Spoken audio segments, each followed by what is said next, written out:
أعوذ بالله من الشيطان الرجيم. بسم الله الرحمن الرحيم.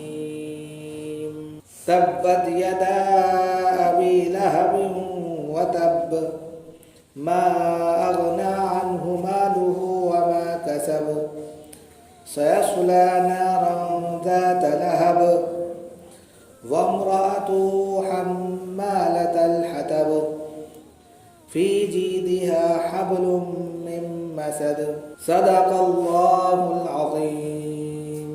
محترم بزرگوں اور دوستوں، دینی اور ایمانی بھائیوں، اللہ رب العزت کا شکر ہے، اس کا کرم ہے کہ اس نے اپنی بارگاہ میں آنے کی توفیق عطا فرمائی اور نماز عشاء کی باجماعت توفیق دی. حضرات، درس قرآن میں آج سورۃ اللہب مکیہ کی تلاوت کی گئی ہے. سب سے پہلے آپ کے سامنے اس کا ترجمہ پیش کیا جا رہا ہے اور پھر اس کے بعد اس کی تفسیر بیان کی جائے گی. اللہ رب العزت کا ارشاد ہے، تبت یدا ابی لہب وتب. ابو لہب کے دونوں ہاتھ ٹوٹ جائیں اور وہ برباد ہو گیا. ما اغنى عنه ماله وما كسب. اس کے مال نے اور ان تمام چیزوں نے جو اس نے کمایا تھا کوئی اس کو فائدہ نہیں پہنچایا. سيصلى نارا ذات لهب. اور وہ عنقریب بھڑکتی ہوئی شعلے والی آگ میں یعنی جہنم میں داخل ہوگا. وَامْرَأَتُهُ حَمَّالَةَ الْحَطَبِ. اور اس کی بیوی اہلیہ وہ بھی جہنم میں داخل ہوگی جو لکڑیاں چن چن کر لاتی تھی. فِي جِيدِهَا حَبْلٌ مِّن مَّسَدٍ. اور اس کی گردن میں موج کی رسی ہوگی. یہ اس پوری سورت کا ترجمہ ہے. اب اس کی تفسیر کو آپ کو جاننا چاہیے کہ یہ واقعہ کیا ہے، واقعے کا پس منظر کیا ہے اور کیوں ڈائریکٹ یہاں پر نام لے کر خطاب کیا گیا. جناب محمد رسول اللہ صلی اللہ علیہ وآلہ وسلم کی پوری تاریخ میں کبھی بھی کسی بھی دشمن کو نام لے کر بیان نہیں کیا گیا.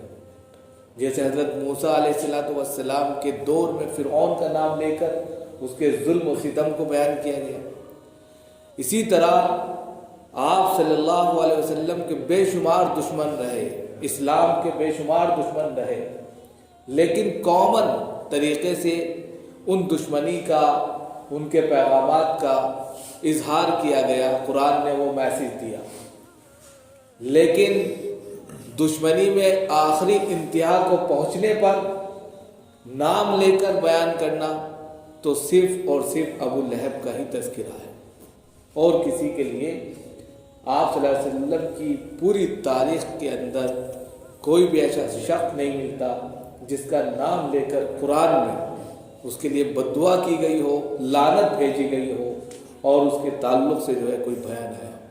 کیونکہ آپ صلی اللہ علیہ وسلم کی عادت شریفہ یہ تھی کہ عفو و درگزر کرتے تھے، معاف کر دیا کرتے تھے، معافی کا پروانہ دے دیا کرتے تھے.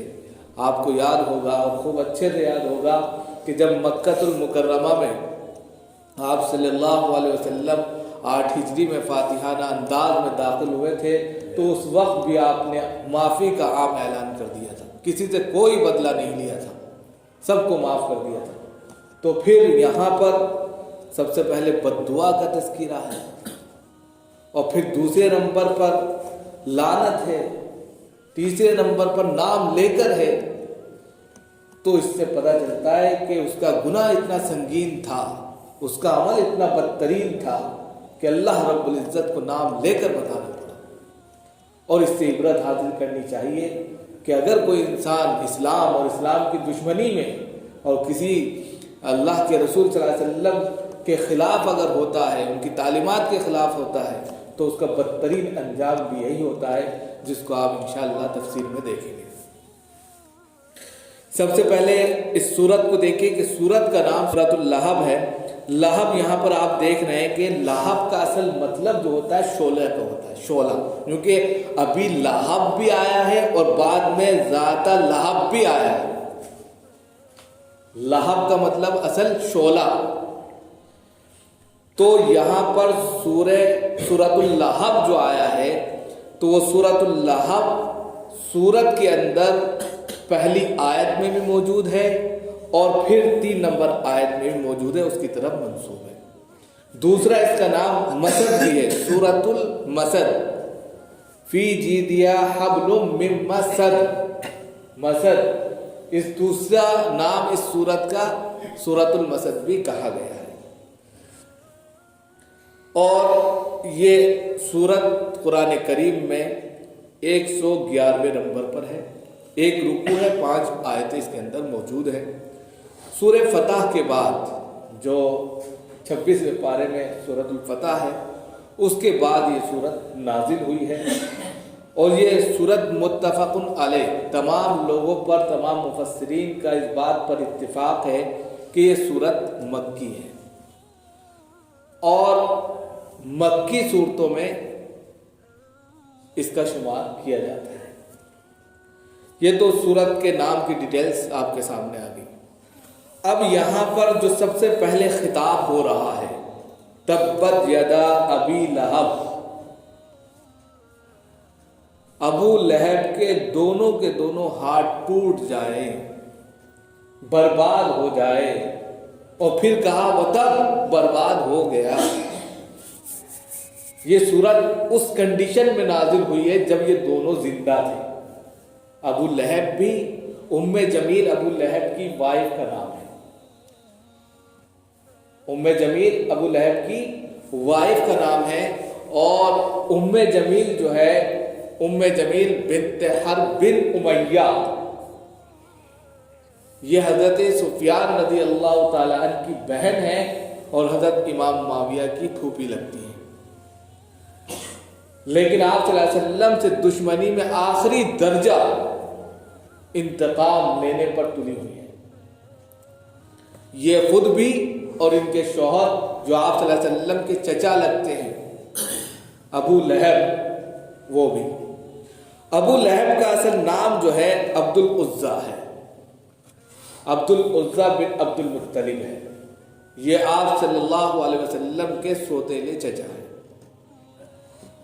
آپ صلی اللہ علیہ وسلم سے بے انتہا نفرت کرتے تھے، دشمنی کرتے تھے، آخری درجہ ان کو پریشان کرتے تھے، ستاتے تھے، ان پر طعنہ زنی کرتے تھے، ان کے پیچھے پیچھے چل کر جملے کستے تھے۔ دوسرے ابو لہب کے 2 بیٹے ہیں۔ ابو لہب کی جو کنیت ہے ابو عتبہ ہے، اور لقب ابو لہب ہے۔ لہب کا مطلب یہاں پر یہ ہے کہ ابو لہب جو تھا بڑا خوبصورت انسان تھا، لہیم شہیم، چہرہ مہرہ اتنا چٹا تھا کہ لال، اس میں سرخی مائل تھی، تو جس طرح شعلہ نہیں ہوتا، چمکتا ہے، دمکتا ہے، اسی طرح اس کا چہرہ بھی بہت پر نور تھا، شعلے کے مانند تھا، اس لیے اس کا لقب ابو لہب پڑ گیا تھا۔ آپ سمجھ گئے؟ پہلے ابو لہب کا مطلب اس بنیاد پر کہ اس کا چہرہ شعلے کے مانند تھا، اس لیے یہ لفظ زیادہ غالب آ گیا اس کے نام پر، جو نام عبد العزیٰ کے نام سے مشہور تھا۔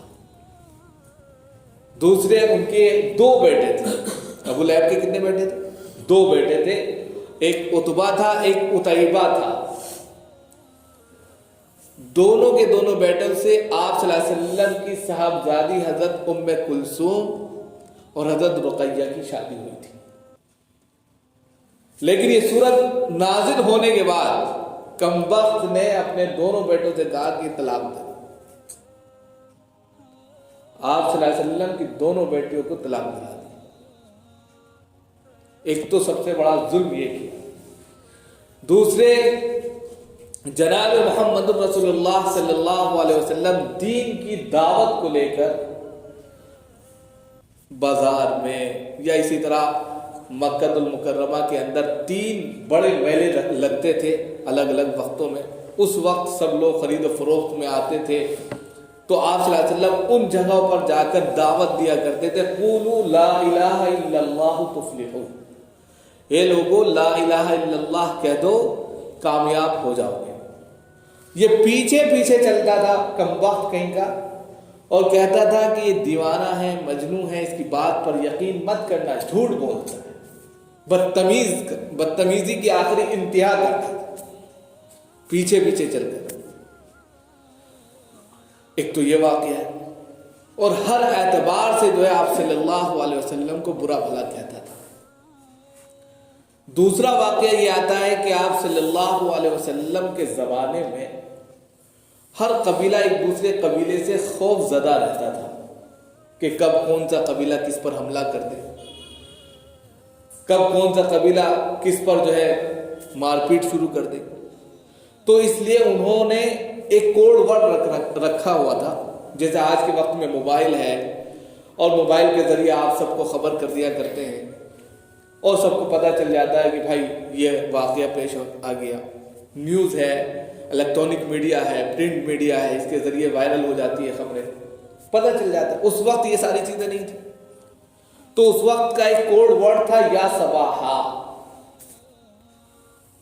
یا صباحا کا جو نعرہ تھا, اس کا مطلب ہوتا ہے کہ وہ صبح اس کی خبر لو. یعنی جو عام طور پر جو حملہ آور ہوتے تھے وہ صبح کے وقت میں حملہ کرتے تھے, اس لیے ایک کوڈ ورڈ بنایا گیا تھا یا صباحا. مطلب ہوتا تھا کہ آنے والی جو صبح ہے اس کی خبر لے لو, کچھ نہ کچھ ہونے والا ہے. لہذا اس نعرے پر تمام کے تمام لوگ متحد ہو جاتے تھے کہ کوئی نہ کوئی بات ہے, کوئی آفت مصیبت آنے والی ہے, کسی کی طرف سے حملہ ہونے والا ہے, کوئی دشمن آ چکا ہے. تو وہ خود آ جاتا تھا اس آواز تلے, یا اپنے کسی قاصد کو, نوکر کو, یا اپنے گھر کے کسی سدسیہ کو بھیج کر اس آواز پر لبیک کہتا تھا. جناب محمد الرسول اللہ صلی اللہ علیہ وسلم کے اوپر جب سورۃ الشعراء کی ایک آیت نازل ہوئی, وَأَنذِرْ عَشِيرَتَكَ الْأَقْرَبِينَ وَاخْفِضْ جَنَاحَكَ لِمَنِ اتَّبَعَكَ مِنَ الْمُؤْمِنِينَ, اس کے اندر صاف طور پر اللہ رب العزت نے کہا کہ آپ اپنے قریبی رشتہ داروں کو ڈرائیے, ان کو بتلائیے, کھلم کھلا اعلان کر دیجئے. گویا کہ اسلام کا یہاں سے کھلم کھلا آغاز ہوتا ہے. وَأْمُرْ فَاصْدَعْ بِمَا تُؤْمَرْ وَأَعْرِضْ عَنِ الْمُشْرِكِينَ, کہ آپ کھلم کھلا اعلان کر دیجئے اور اپنے قریبی رشتہ داروں کو ڈراتے رہیے کہ اللہ ایک ہے, اس کے علاوہ کسی کی عبادت نہیں ہے. وَأَنذِرْ عَشِيرَتَكَ الْأَقْرَبِينَ وَاخْفِضْ جَنَاحَكَ لِمَنِ اتَّبَعَكَ مِنَ الْمُؤْمِنِينَ, اور اپنے کاندھوں کو, اپنے بازوؤں کو ان کے لیے جنہوں نے آپ کی اتباع کی ہے, مومنین میں سے ان کے لیے جھکا دیجیے. مطلب نرم پڑ جائیے, ان کی اچھے سے خبرگیری کیجیے, اور ان کو صحیح ڈگر اور صحیح راستہ دکھائیے. یہ جیسے ہی آیت اتری تو آپ صلی اللہ علیہ وسلم مسجد الحرام کے پاس ایک پہاڑی تھی, اس کا نام تھا صفا پہاڑی, جبل صفا. صفا پہاڑی پر آپ کھڑے ہوئے, اور کھڑے ہو کر آپ نے یہی نعرہ بلند کیا, یا صباحا. جیسے ہی یہ نعرہ بلند ہوا ویسے ہی سب کے سب لوگ فوراً اس آواز پر لبیک کہتے ہوئے جمع ہوئے. اور جیسے جمع ہوئے تو ابو لہب بھی آیا. ابو لہب وہاں پر آنے کے بعد میں کہا کہ جلدی بتاؤ بھائی کیا بات ہے. تو آپ صلی اللہ علیہ وسلم نے پہلے کہا کہ اگر میں تم سے یہ کہوں کہ اس پہاڑی کے پیچھے ایک فوج ہے جو تم پر حملہ آور ہونا چاہتی ہے, تم پر لشکر کشی کرنا چاہتی ہے, تم اس بات کو سچ مانو گے یا جھوٹ؟ سب لوگوں نے آپ صلی اللہ علیہ وسلم کو دیکھا تھا. 40 سال تک آپ صلی اللہ علیہ وسلم ان کے درمیان میں رہے تھے. انہوں نے آپ کو امین اور صادق کا لقب بھی دیا تھا. اس لیے سب لوگوں نے بغیر کسی سوچے ایک دم کہا ہم سچ مانتے ہیں, کیونکہ آپ سچے ہیں, آپ امین ہیں, آپ صادق ہیں, آپ اوپر کھڑے ہوئے ہیں, ادھر بھی دیکھ رہے ہیں اور ادھر بھی دیکھ رہے ہیں, ہم نیچے ہی ہیں, ہم صرف آپ کو دیکھ رہے ہیں. اور پھر ہمارا تجربہ پچھلے 40 سال کا یہ ہے کہ آپ ہمیشہ امین رہے، آپ ہمیشہ صادق رہے، لہذا ہم آپ کی بات کو 100% یقین کے ساتھ کہیں گے کہ آپ سچ بول رہے ہیں۔ تو آپ صلی اللہ علیہ وسلم نے کہا کہ میں لشکر سے بھی خطرناک چیز بتاتا ہوں، اور وہ یہ ہے کہ میں تم کو ایک دن کے یعنی کہ ایک جہنم کے خطرناک عذاب سے ڈراتا ہوں، کہ جب قیامت کا دن ہوگا اور جہنم کا سخت ترین عذاب ہوگا، اس سے میں تمہیں ڈراتا ہوں۔ سب سے پہلے تب اللہ کا یا محمد کا لفظ جو استعمال کیا، وہاں پر بھی تب اللہ کا استعمال کیا، اور اللہ نے بھی یہاں پر اسی لفظ سے اس کے اوپر پھٹکار ماری۔ ابو لہب سب سے پورے مجمع میں کسی کی ہمت نہیں ہوئی کہ آپ صلی اللہ علیہ وسلم کو کوئی برا کہتا۔ اس بات پر جب انہوں نے یہ کہا کہ میں تم کو خطرناک دن سے، جہنم کے سخت ترین عذاب سے ڈراتا ہوں، تو کوئی نہیں بولا وہاں پر، جتنے بڑا مجموعہ تھا۔ سب سے پہلے ابو لہب اٹھا، جو آپ کے چچا بھی لگتے تھے، اور اٹھتے ہی کہا تب لک یا محمد، نعوذ باللہ ثم نعوذ باللہ، کہ اے محمد تمہارے ہاتھ ٹوٹ جائیں، تم برباد ہو جاؤ، نعوذ باللہ، کہتے ہوئے بھی ڈر لگتا ہے۔ تو جیسے ہی یہ لفظ استعمال کیے اس نے، اللہ رب العزت نے یہ صورت پوری اتار دی کہ وہ آپ کو بربادی کی بد دعائیں دیتا ہے، وہ آپ کے ہاتھ توڑنے کی بات کرتا ہے۔ تبت یدا ابی لہب وتب، کہا کہ ابو لہب کے دونوں ہاتھ ٹوٹ جائیں۔ اب دونوں ہاتھوں کا مطلب یہ ہے کہ دونوں ہاتھ جو ہوتے ہیں پورے جسم کا، پورے کہہ سکتے ہیں دھڑ کا وجود ہوتے ہیں، اگر ہاتھ نہیں تو کچھ بھی نہیں۔ اگر انسان کے ہاتھ ٹوٹ جائے، کٹ جائے، تو انسان اپاہج ہے، کچھ نہیں کر سکتا، وہ چل سکتا ہے، بول سکتا ہے، لیکن کوئی کام نہیں کر سکتا، کچھ کھا نہیں سکتا، چل نہیں صحیح سے، یعنی کہ اس کا پورا وجود ختم ہے۔ ہاتھ کا یہ کردار ہے۔ یہ الگ بات ہے کہ ہر چیز کا الگ اپنا اپنا کردار ہے۔ اب جیسے اللہ رب العزت نے کہا کہ تم ان کو بد دعائیں دیتے ہو، اللہ رب العزت نے اس لفظ میں کہہ دیا کہ ابو لہب کے دونوں ہاتھ ٹوٹے، مطلب وہ برباد ہو جائے، وتب، اور برباد ہو گیا، یعنی کہ یہ مہر ثبت کر دی اللہ رب العزت نے کہ اب اس کو ایمان کی دولت کبھی نصیب نہیں ہوگی، اس کو ہدایت نہیں مل سکتی۔ اب لا کے دعا کرے، اب مہر ٹھپا لگ گیا، اب اس کو ہدایت نہیں ملی۔ اور جب ہدایت نہیں ملی، یا اللہ رب العزت نے کسی کے مقدر میں یہ لکھ دیا کہ اب اس کو ہدایت نہیں ملنی، وہیں پر بد دعا کا اثر بھی کام کرتا ہے، وہیں آپ بد دعا کر سکتے ہیں۔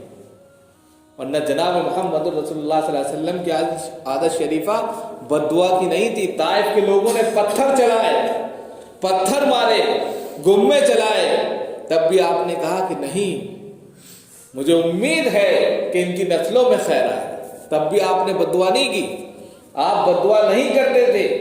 لیکن یہاں پر جب مہر ثبت کر دی گئی کہ اب یہ ایمان میں داخل نہیں ہوگا، اس کے لیے ہدایت ہے ہی نہیں، تو پھر بد دعا یہاں پر آپ صلی اللہ علیہ وسلم نے کر دی، تب جا کر ہے یہ بد دعا۔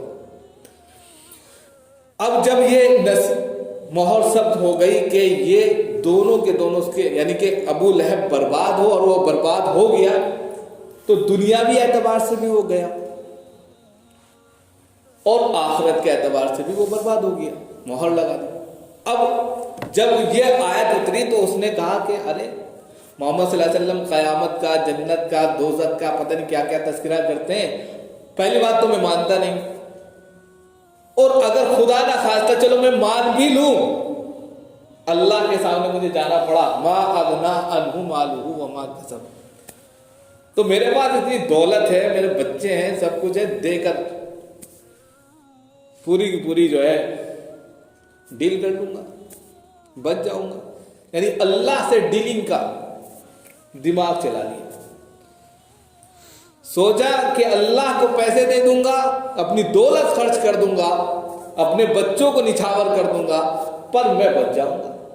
تو اسی کو یہاں پر کہا ما اغنا عنہ مالہ وما کسب، اس کی دولت اور جو کچھ اس نے کمایا کوئی فائدہ نہیں، اس کے لیے کوئی فائدہ مند ثابت نہیں ہوا. کیونکہ اللہ کے نزدیک جو ہے جب دنیا کی کوئی حیثیت نہیں ہے، اس کے مال کی کیا حیثیت ہوگی؟ کتنا مال ہوگا؟ جب دنیا کی حیثیت ایک مچھر کے پر کے برابر نہیں ہے تو اس کے بعد دنیا کا پورا مال تھوڑا ہی ہوگا. تو اس کے مال نے اور جو کچھ اس نے کمایا تھا، اس کی دولت اور جو کچھ اس نے کمایا تھا، اس نے بھی اس کو کوئی فائدہ نہیں پہنچایا. اب جب یہ ہوا تو اللہ رب العزت نے مزید اس کا جو ہے فیچر بتا دیا، مستقبل. سیصلی نارا ذات لہب، ان قریب یہ شخص جو ہے شعلوں سے بھڑکتی ہوئی آگ میں داخل ہوگا. یعنی کہ یہاں پر بھی مہر ثبت کر دی گئی، جہنم ہی رسید ہوگا. آپ پریشان مت ہوئیے، اب اس کا انجام جو ہے وہ جہنم میں جانا ہے. جب یہ آیت ابو لہب کے لیے اتری تو آپ صلی اللہ علیہ وسلم کی دشمنی میں، آپ سے نفرت میں، آپ کو ایذا رسانی میں ہر اعتبار سے انتہا کو پہنچ گیا. اور وہ واقعہ بھی آپ کو یاد ہوگا کہ شیب ابی طالب میں 3 سال آپ صلی اللہ علیہ وسلم رہے، جس میں آپ صلی اللہ علیہ وسلم کا تمام کے تمام خاندان نے، قبیلہ قریش نے، یعنی قبیلہ قریش کے تمام عرب کے قبیلوں نے بائیکاٹ کر دیا تھا. اس وقت بھی یہ بندہ خبیث آپ صلی اللہ علیہ وسلم کے خاندان سے الگ ہو کر دشمنوں کے ساتھ جا ملا. اس شیب ابی طالب میں تب بھی شریک نہیں تھا، جبکہ آپ صلی اللہ علیہ وسلم کی نشو و نما میں اور ان کی بڑھوتری میں، اور آپ صلی اللہ علیہ وسلم نے ایک پہلے سال سے لے کر 40 سال کا جو سفر طے کیا تھا، اس میں اس نے 12 آپ صلی اللہ علیہ وسلم کو دیکھا تھا، ان کے طور طریق کو دیکھا تھا، آپ صلی اللہ علیہ وسلم کے رہن سہن کو دیکھا تھا. ہر چیز کو دیکھنے کے بعد یہ آپ صلی اللہ علیہ وسلم کے سے انتہائی درجے نفرت کرتا تھا، جملے کستا تھا، تانے دیتا تھا، اور اس کا انجام اللہ رب العزت نے یہ کیا. اب ساتھ ہی ساتھ اس کی ایک اہلیہ تھی، اور اہلیہ جو تھی وہ مکہ کی تمام عورتوں کی سردار تھی. ان کا اصلی نام عروہ تھا اور ام جمیل کے نام سے مشہور تھی. بڑے خوبصورت بھی تھی، مزید خوب مالدار تھی، پیسے والی تھی، اور حضرت ابو سفیان کی بہن تھی. حضرت ابو سفیان خود چودھری تھے، پردھان تھے، اپنے علاقے کے، اپنے خاندان کے سردار تھے. بڑے بڑے قافلے ہم نے اس سے پہلے بتایا تھا انہی کی سرپرستی میں جایا کرتے تھے شام اور یمن. ان کی بہن تھی، اور ام سلیم بنت حرب بن امیہ، بنی امیہ کے خاندان سے تھی. آپ صلی اللہ علیہ وسلم سے آگے جا کے مل جاتے. تو یہ بھی آپ صلی اللہ علیہ وسلم سے نفرت میں آخری درجے کا کمال دکھاتی تھی، اور اپنے شوہر کو سمجھاتی کیا، مزید ان کو بڑھاوا دیا کرتی تھی. کس طریقے سے بڑھاوا دیا کرتی تھی؟ وَامْرَأَتُهُ حَمَّالَةَ الْحَطَبِ، کہ وہ عنقریب ایک ایسی آگ میں داخل ہوگا جو شعلوں سے بھڑک رہی ہوگی، اور اس کی بیوی بھی، جس کا نام ام جمیل ہے، اس کی بیوی بھی، جو آپ صلی اللہ علیہ وسلم کے لیے کانٹے لکڑیاں چن چن کر لاتی تھی. ان کا پورا واقعہ یہاں پر آ گیا.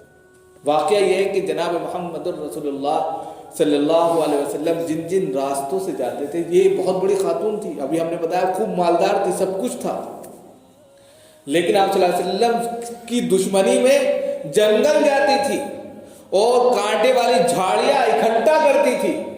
کانٹے والے جو درخت ہوتے تھے ان سے لکڑیاں کاٹتی تھی، اور اس کو فی جیدیا حبل من مسد، مسد کا مطلب یہ ہے کہ موت، یعنی کھجور کے چھال سے جو بن کر رسی تیار ہوتی نا، بڑی مضبوط ہوتی ہے، اس سے باندھ کر گٹھڑی اپنے سر پر رکھ کر خود لاتی تھی، اور آپ صلی اللہ علیہ وسلم جہاں سے گزرتے تھے وہ کانٹے آپ صلی اللہ علیہ وسلم کے راستے میں پھینک دیا کرتی تھی.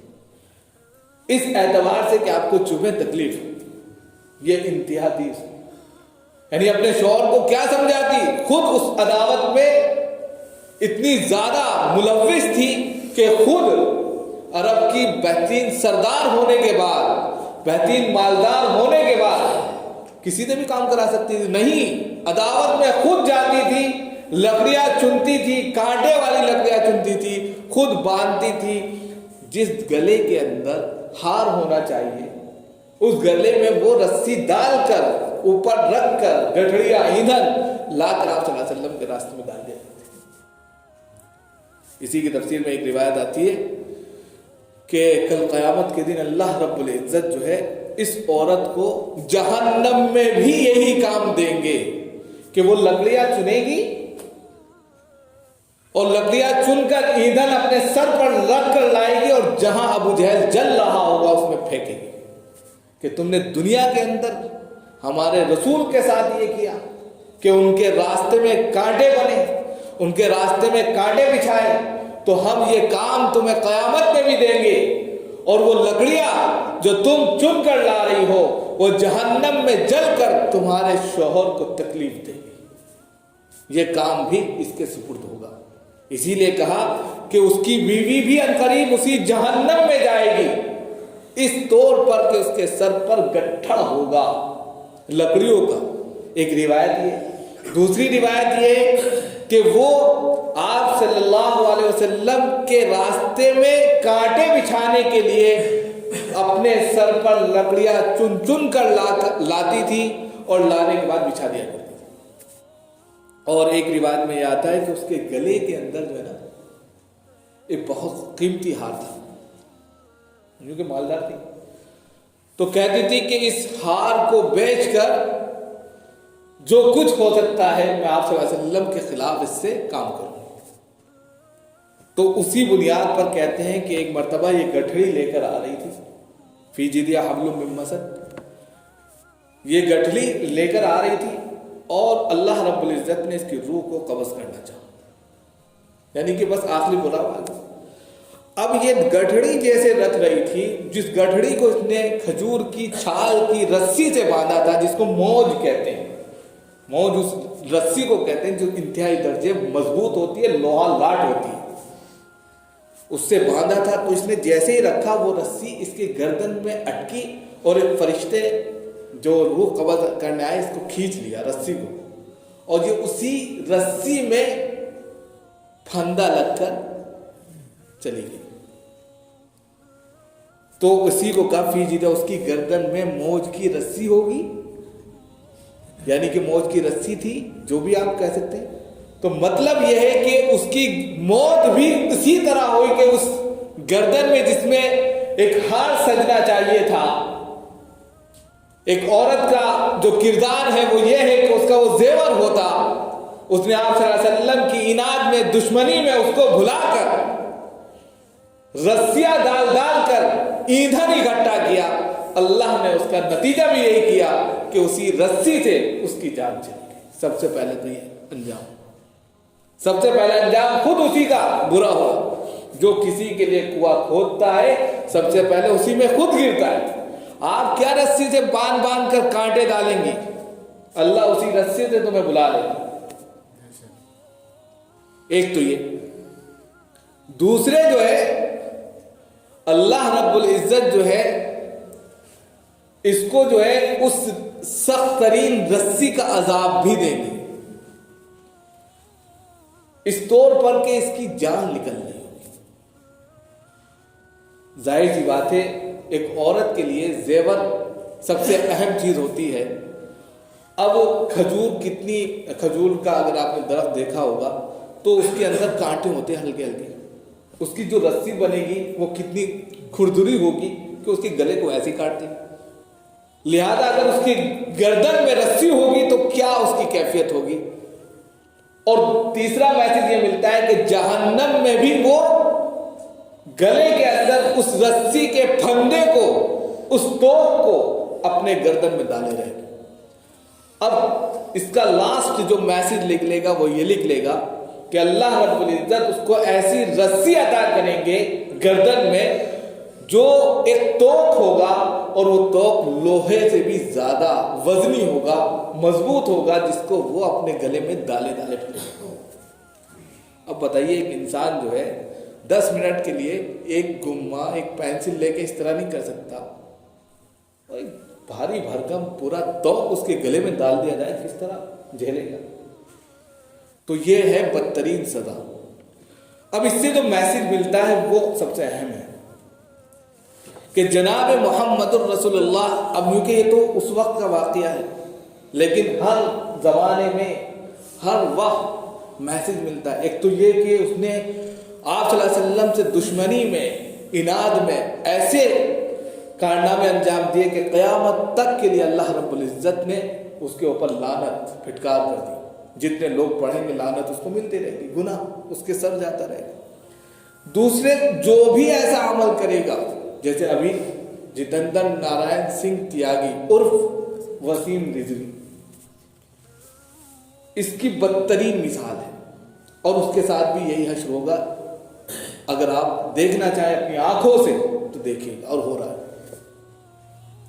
بالکل اسی طرح۔ اگر آپ کو آج کے وقت میں اس کا نظارہ کرنا ہے کہ آپ صلی اللہ علیہ وسلم کو کوئی کس طرح تکلیف دیتا ہوگا اپنے جملوں سے، اپنے کلام سے، اپنی بدتمیزیوں سے، تو وہ جتندر سنگھ نارائن تیاگی کو دیکھ لیں کہ اس کی زبان میں وہ بدتمیزیاں ہیں، بد کلامیاں ہیں کہ اس کا نہ مال اس کے کام آیا، سیدھا جیل گیا، اور جہنم اس کے لیے تیار ہے، اور پھر جو ہے وہ اسی میں پڑا رہے گا۔ سب سے پہلے اس نے ایمان لیا۔ اللہ ہر زمانے میں کچھ نہ کچھ دکھاتا رہتا ہے۔ اس کا ایمان گیا، ہندو بنا، جتندر سنگھ نارائن تیاگی بن گیا۔ دوسرے نمبر پر جو ہے اتنی دولت اس نے اکٹھا کی شیعہ وقف بورڈ سے، کوئی کام نہیں آئی، اس کو بجا نہیں سکا۔ تیسرے، جہنم اس کے سب تھے، اس کو اب توفیق نہیں ملنے والی۔ اگر توفیق ملنا ہوتی تو پھر وہ یہ عمل نہ کرتا۔ تو کچھ لوگوں کے مقدر میں جو لکھ دیا جاتا ہے وہ بڑا سنگین ہوتا ہے، اس لیے اللہ سے ہمیشہ توبہ کرنی چاہیے اور ہمیشہ ہدایت کی دعا کرنی چاہیے۔ تیسری چیز اس سے جو ملتی ہے سبق، وہ یہ ہے کہ ہمیشہ دین اور اسلام کے خلاف بولنے سے پہلے، اپنی زبان کھولنے سے پہلے، لب کشائی کرنے سے پہلے 100 مرتبہ سوچنا چاہیے کہ یہ دین کسی انسان کا دین نہیں ہے، یہ جناب محمد رسول اللہ صلی اللہ علیہ وسلم کی اپنی لائی ہوئی کوئی کہہ سکتے ہیں شریعت نہیں ہے، بلکہ ان الدین عند اللہ الاسلام، یہ اللہ کا دین ہے، اللہ کو محبوب ہے، اللہ اس سے راضی ہو گیا۔